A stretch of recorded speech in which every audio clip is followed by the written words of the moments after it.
Raiders versus Chargers. Mike, tell me about it. What happened? Did the Raiders score 0 points again? Is that what happened? They did quite the opposite. They scored as many touchdowns as they could, almost. They didn't break the NFL record, but they broke their franchise record for most points scored in a game. I remember when the Raiders scored 59 points on the Broncos in 2010. I was in absolute, essentially in awe, when I watched that game. And then this game happens on Thursday night against the Chargers, 63 points. Yeah, it was insane. I mean, 42 points, 42 to nothing at halftime. Dude, I think I called you when the Raiders were up 14-0.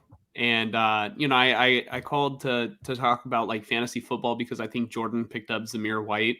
And like before the game started, I was like teetering on whether I was gonna like switch my pick to the Chargers or not. And then I called you. I was like, thank God I stayed with the Raiders, just for the sake of being right. And like you were like, well, now it's 21-0. I think like while we were talking on the phone, and man, you were just like, man, if we're gonna win, make it be a blowout.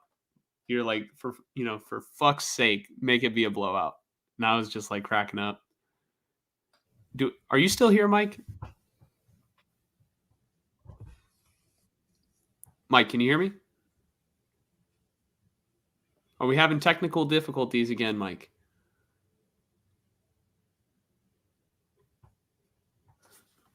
Hold on. 1 second. We're going to get through this. We're not going to restart like we did earlier. You're back? You back? Mike? Can you hear me? How do I look? Yeah. You look great. You look great. Oh, fantastic. All right, well then let's get through this. Okay. Malcolm Kuntz, 2 sacks, 2 strip sacks, forced fumbles on both of them. He did that on 33 snaps. Just for comparison, Jack Jones, 53 snaps, gets a pick 6. Greatest interception I've ever seen, maybe. That pick was nuts. It was like one-handed, and I think we talked about it a little bit before the show, or like the other day. You were saying he almost outruns the pass. Like he knew exactly what was coming, and I think that's a testament to the fact that he's been watching film. Yeah, I absolutely. That play over any other play in the game, that was the play that excited me the most. Not because he picked it off one-handed. It was because once Austin Eckler went from being split out wide to getting motion towards, inside, he follows him because he's in man coverage, but he knows that the ball is immediately getting thrown to him. And he picks it off. He gets the pick 6. That is something I have been waiting to see on this defense for a long time. A corner that has the awareness to know, based off of the film, this is happening. That's nice. And I don't know how many snaps Crosby played. I know he usually plays all the snaps on defense pretty much. But from what I saw, Jack Jones played the most snaps among any other defender in this game, which tells me that he is the starting corner on this team, and he played like it. And that gives me a lot of hope moving forward. Another player that played really well on defense was Marcus Epps. Divine Diablo led the team with 12 tackles, including a 4th and 1 stop. And then, Max Crosby is doing his thing, getting a tackle for loss, just disrupting, And then Jerry Tillery also just absolutely disrupting in the backfield. He got a sack in this game. I really early in the game, and then at the end of the game, the defense just took over. Like, the reason why the Raiders were able to go up 21-0 in the first quarter was because of the defense. 2 straight drives on forced fumbles, strip sacks, yada, yada. And then at the end, another strip sack by Malcolm Kuntz allows our nose tackle, John Jenkins, to return that thing with a fat man score. That was hilarious. I love that play. I always love to see like when offensive linemen or defensive linemen are able to pick up the ball and run with it. Like it just, once they start going, like the announcers, you can even tell like in the announcer's voice, like, oh, he's got the ball. Like Yeah. there's no other like you can't get announcers excited like that for any other play. Yeah. Yeah. It because it's always probably the most rare play. Mhm. Yeah. Uh, I love it. yeah. I loved it. And I'll get back to like the turnovers and stuff because there's one key point to make, but I have to talk about the young studs on offense. Michael Mayer with a touchdown. I've been saying it literally all season, and I still stand by it. He needs to get more targets. Hopefully, next season can really start that. Hopefully, these next 3 weeks, to finish it out, get him more targets. Just throw him the ball. There was a play I think where in the red zone, it was like an option route where he runs about 7-8 steps up, and he realizes, okay, the linebacker's in zone, and it's softer on the inside, so he cuts in and immediately turns towards Aiden O'Connell and puts his hands up like, hey, throw it to me, I'm open. That's what you do. That's what you have your tight end do. Get him in a place. That's what Travis Kelce excels on. That is why Travis Kelce has made his money, is those option routes where he just, oh, I can see where the defender's going to be before it even happens. Open. 15-yard gain. Well, he's about to make First all down. his money if he marries Taylor Swift. I'll tell you, he'll be much richer after that. I hope he retires. Yeah, but just get Michael Mayer the ball, point blank. Trey Tucker. Finally, a breakout game for Trey Tucker, the third-round pick. 2 touchdowns, I think, on 3 receptions. So I'd like to see him get more integrated in this offense as well. A week ago against the Vikings, Hunter Renfrow had a big fumble. I don't know what Hunter Renfrow's cap number looks like for next season. I'm pretty sure next season is his final year under contract with the Raiders. I can see Trey Tucker taking a lot of snaps from Renfrow in these next couple weeks. We'll see. I think for me, besides Malcolm Kuntz and Jack Jones, the player of the game for me was Thayer Munford. Starting at left tackle, all season he's been the backup right tackle. This is his second year in the pros. He was a 7th-round pick, and he balled. He absolutely balled out at left tackle. He looks comfortable. And again, second-year pro. He's been a backup swing tackle. Looked like the starting left tackle for this team. Yeah, there is nothing that gives me more, for lack of a better term, hope, but comfort in seeing a backup tackle go out there and just not allow anything to happen. Some of the offensive linemen might have gave up a pressure or two, but none of the starting offensive linemen gave up a sack in this game. Another player that looked great who was a backup, Jordan Meredith at left guard. Okay, Colton Miller, left tackle, out. Andre James, the center, out. Dylan Parham, our left guard, slides over to center. He was drafted to be able to play both positions, guard or center. Really, I think he was drafted to become the eventual starter at center. So we'll see what happens, because I want to say Andre James is either a free agent or he has no guarantees left on his deal, and the Raiders could free up some space if they feel that Parham is worth keeping at center. Meredith had a great game too, though. Backup left guard. He looks like a starter, at least in this game. And then Jermaine Illuminor, same as usual, solid game at right tackle. Nothing to complain about. I'd say the major change in this game that everybody noticed, or at least if you think about it, you would say, oh, I see the difference. Bo Hardegree was up in the box. Can you hear me? Yeah. Bo Hardegree was up in the box all season. As long as he has been the offensive coordinator, he has been on the sidelines. And then against the Chargers, he's up in the box.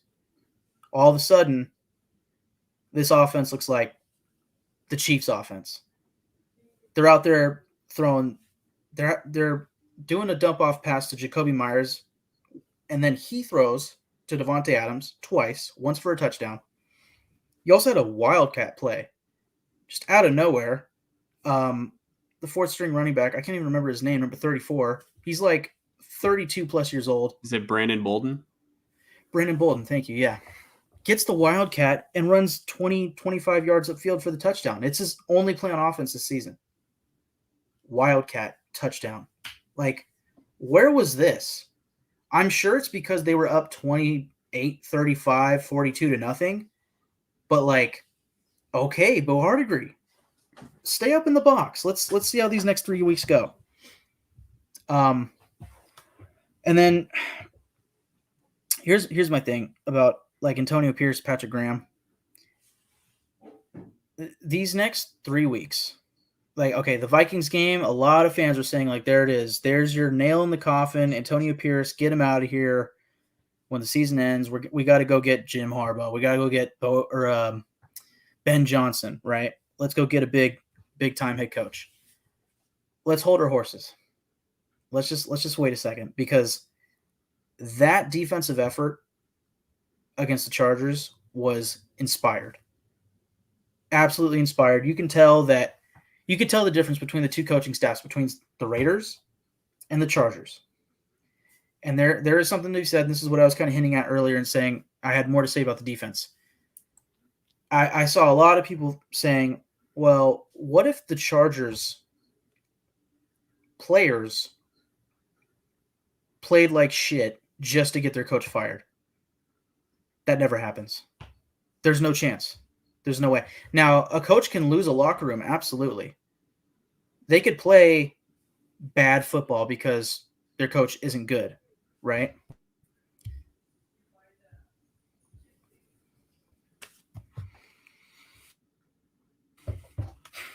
You froze for a second, Mike. Yeah, I can hear you. Say it again. No, I just said that you froze for a second. You're back. Okay. Bad coaching can lead to bad teams, but a team will never purposefully play bad to get a coach fired. I'm sorry, that'll never happen. For one, every player is out there looking out for themselves, okay? Every player wants to stat pad as best they can, right? They want to, because think about it, okay, every Charger player whose contract is coming up at the end of the season needs to play well to earn their next contract. Austin Eckler. Why would they give a shit about whether or not the coach gets fired? It's a matter of how good do we play as a collective? And, of course, myself, Austin Eckler, right? So I don't want to hear that, the Chargers players gave up because they don't like their coach. No, don't do that. Now, on the very opposite end of the spectrum, again, inspired defense led by Antonio Pierce and Patrick Graham. There's something to be said there, okay? I know the Vikings game was tough, but all season I've said it, the defense has kept them in games. That's inspired defense. No matter how bad the offense is, they're out there busting their balls to try to win games. So, again, that's something to be said. Coming out of halftime, the sideline reporter gets Antonio Pierce on the TV, asks him, you're up 42 to nothing. What are you going to do? He says, and I quote, "Press the gas pedal even harder. We're not done here." This is the same Antonio Pierce that didn't he when he was a high school head football coach blow out a team like 99-0? Something like that. Something like that, yeah. But also, I don't blame him at all, because his job's on the line, right? He's got to go out there any given week and do his best to coach his best and hopefully win games, right? He's got to go out there and prove, hey, I deserve this job. And I think I think when you look at the defense, there's something to be very happy about, and there's certain promise and hope paired in that. And as Joel says, it feels good for you guys to finally have a minimum top 15 defense. Absolutely. Can you pull up the I think it's the most recent tweet that I sent you on Twitter. It shows all the stats for the Raiders defense. Meanwhile, I'm Okay. just going to say this. I've seen Dallas Cowboys games this season where the Cowboys just kill a team 41 to 14, right? The Cowboys are destroying a team. Or the best example would be Thanksgiving, right? It's the end of the game. It's clearly over. And the camera cuts to Mike McCarthy and Dak Prescott. Take away the whole turkey leg situation that night, right? But the You camera said cuts most recent tweet? whichever one has to do with the Raiders defense. You'll see it. Okay. This one? Let me see. No, but that's a good one too. Let me see. Resend it to me. Oh no, go up above some of the DC stuff. Keep going, keep going. There she is. So there's that. For anybody wondering about the Raiders defense this season, very good. All things considered, when I'm used to 28th overall defense, the worst stat here is turnovers being 19th best in the league. Give me another playmaker that can get better, But my point on the Cowboys have destroyed teams multiple times this season, and towards the end of the game, the camera always pans to Mike McCarthy and Dak Prescott, and they're on the sidelines laughing it up. Oh, ha, ha, ha. We're the America's team, blah, blah, blah. And they're happy. And they're like, they're already celebrating. The game isn't over, It is over in theory, but you know what I mean? But they're happy. They're smiling. They're laughing on the sideline. Multiple times in this game, the Raiders are up 63-21. Whatever it may be. The camera cuts to Antonio Pierce. He looks pissed off the entire time. I like that. That's all I have to say about that. But that's about all I had on the Raiders and the Charger game. I don't know if you have anything. No, man. I still think a lot is yet to be determined on whether or not Antonio Pierce is going to be like the long-term head coach for the Raiders. Do I think that winning against a divisional opponent helps? Yes. Do you kind of take it with a grain of salt because the Chargers didn't have Justin Herbert and Keenan Allen, who are like two of their top, that was their offense before that game. Like you take away Herbert and Allen, it's like, if you had Keenan Allen, it's like, okay, maybe Easton Stick might have a chance to, score a couple points. And he was able to do something with Josh Palmer and with Quentin Johnston and finding those two guys for touchdowns. And I mean, really Palmer's touchdown, like it was practically, I feel like both touchdowns were like kind of garbage time at that point. And, Josh Palmer just beat, I don't remember who the corner was on that route. On the first one, like the 74-yarder, it was like a busted coverage. It looked like I've seen a lot of back and forth between it was Amik Robertson's fault or Trevon Merrick's. I personally believe it was Amik Robertson's, but I'm not fully sure. Mm-hmm. So I think that the next couple weeks are going to probably have a bigger impact on whether or not Antonio Pierce remains as the head coach of the Raiders or not. I still, I think, I don't know.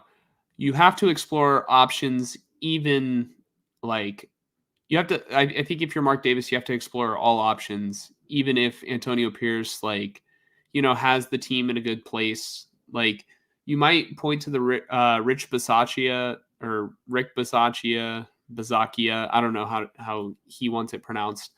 You might point to that, and it's like you're making the same mistake. But no, I think each situation is a little bit different. So, in going towards Bisaccia, the Bisaccia route, and that you should have hired him, I don't think that should be the sole reason as to why you keep Antonio Pierce as head coach.